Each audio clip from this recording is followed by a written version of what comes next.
Greetings, I'm Dr. Al Freeman, Education Executive for the South Wisconsin District. Thank you for joining us for National Lutheran School Accreditation. How to. In this episode, we will talk about the action plan and next steps once you've completed the self-study and the validation team has come in. Where do we go next? And that is the school action plan and next steps. I'm joined by Dennis Gerke. Dennis? Presently serving as the interim assistant director of accreditation for school ministry of the Lutheran Church Missouri Synod. So the accreditation journey, we see here the full timeline. You've done the application, you've done the steering committees and the subcommittees, you've completed your self-study over the last 9 to 12 months or so. The validation has come for 2.5 days, and now they presented to you the exit report. Next step is the school action plan. And that school action plan is your preliminary school action plan that you developed as part of the self-study. And then what the validation team says that you should add to that action plan to become the final action plan, which then gets submitted overall to the district. It gets submitted to the National Accreditation Commission as well. But really, it's there for you to work on over the next 5 years and for you to really add to your overall strategic plan as well as a school. So for the school action plan, required contents that we see here, anything that was a 1 or a 2 on your general indicators must be addressed in the school action plan. Each entry must include the standard and the indicator number, the concern, and then the strategy to address that concern.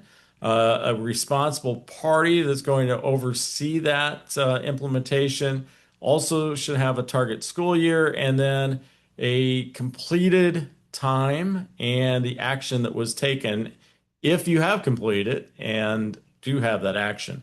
Again, team recommendations must be integrated into the final plan. That's the validation team recommendations. And then that completed plan is submitted and becomes your roadmap for the next 5 years. And that is part of that ongoing accountability. Dennis, what's the important pieces of the school action plan? Well, as that plan is prepared, it's just that it's a plan. And it's over those 5 years, and some things can change. For example, you may assign this responsibility to a person or a group, but that could change. And so it's sort of a living document in that respect. I had recently had a principal ask me, uh, recommendations from the validation team, do we just pick which ones we want to do or and not? And of course, my response was, no, you have to address all of those. Sometimes it can be just the observation of a validation team that was there for 1 or 2 days. But most often, those are well thought out recommendations and concerns that the team has made, and they need to be addressed in one form or the other.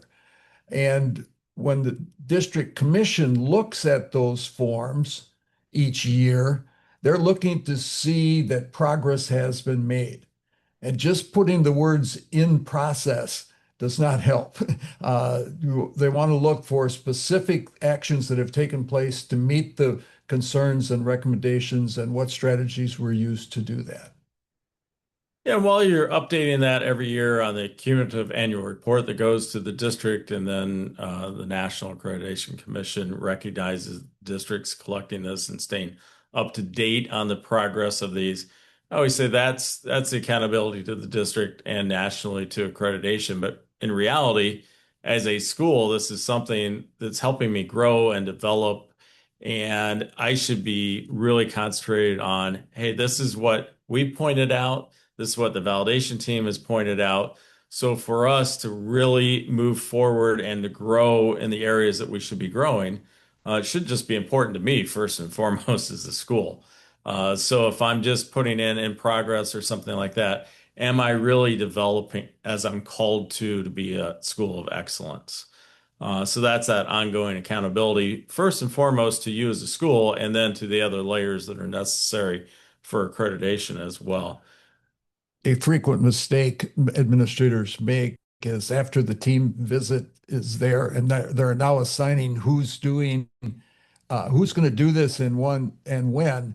Uh, Frequently, they assign too many of the things to themselves, Hmm. and they assign too many of the things to the first year. You've got 4 years to address those things and to spread them, and you can spread them out over that time. Yes, you want to accomplish them, but it doesn't all have to be done in the first year after a site visit. Yeah, you have 5 years, so you want to be realistic with those expectations and how they're getting done. And can I add something in, let's say, year three, something comes up? Can I add something to my action plan, Dennis?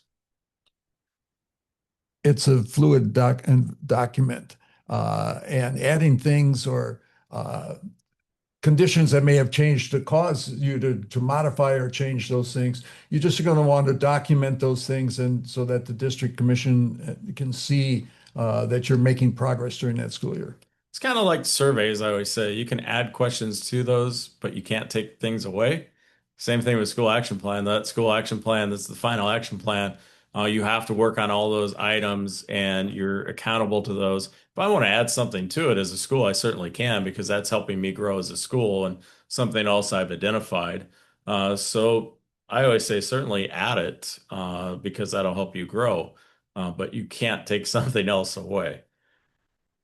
Key resources that are available to you in terms of a school and your expectations and everything. There are many resources that are available to you to go through this process of National Lutheran School Accreditation. NLSA-LCMS.org.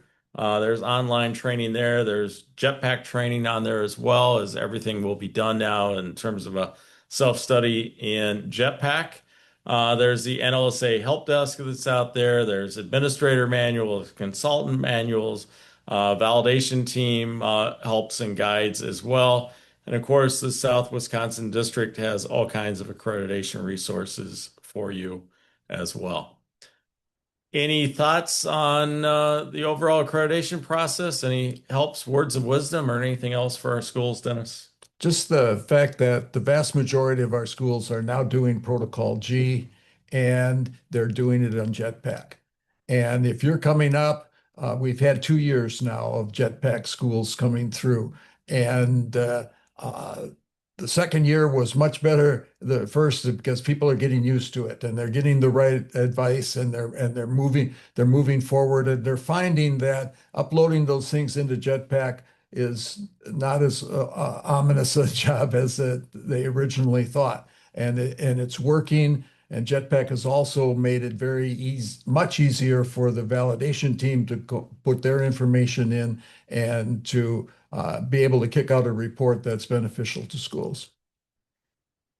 For me, I think the important part of the process is to adhere to a timeline, start early, make sure you're accumulating the evidence, work with your NLSA consultant that's been assigned to you, and reach out and ask questions if you have any. And if you're frustrated with a indicator, you're not really sure about a piece of evidence or something else, ask.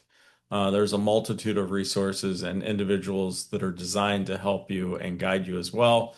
Again, accreditation for me is about affirmation of the things that you're doing really well. It's about pushing you to grow even more and to develop even more and to accomplish as a school of excellence that's doing ministry that serves your students, your families, your community, your congregation, and you are that shining light that is a Lutheran school providing that precious gospel message. Blessings on your accreditation process and on the journey. We look forward to working with you through NLSA accreditation. Blessings.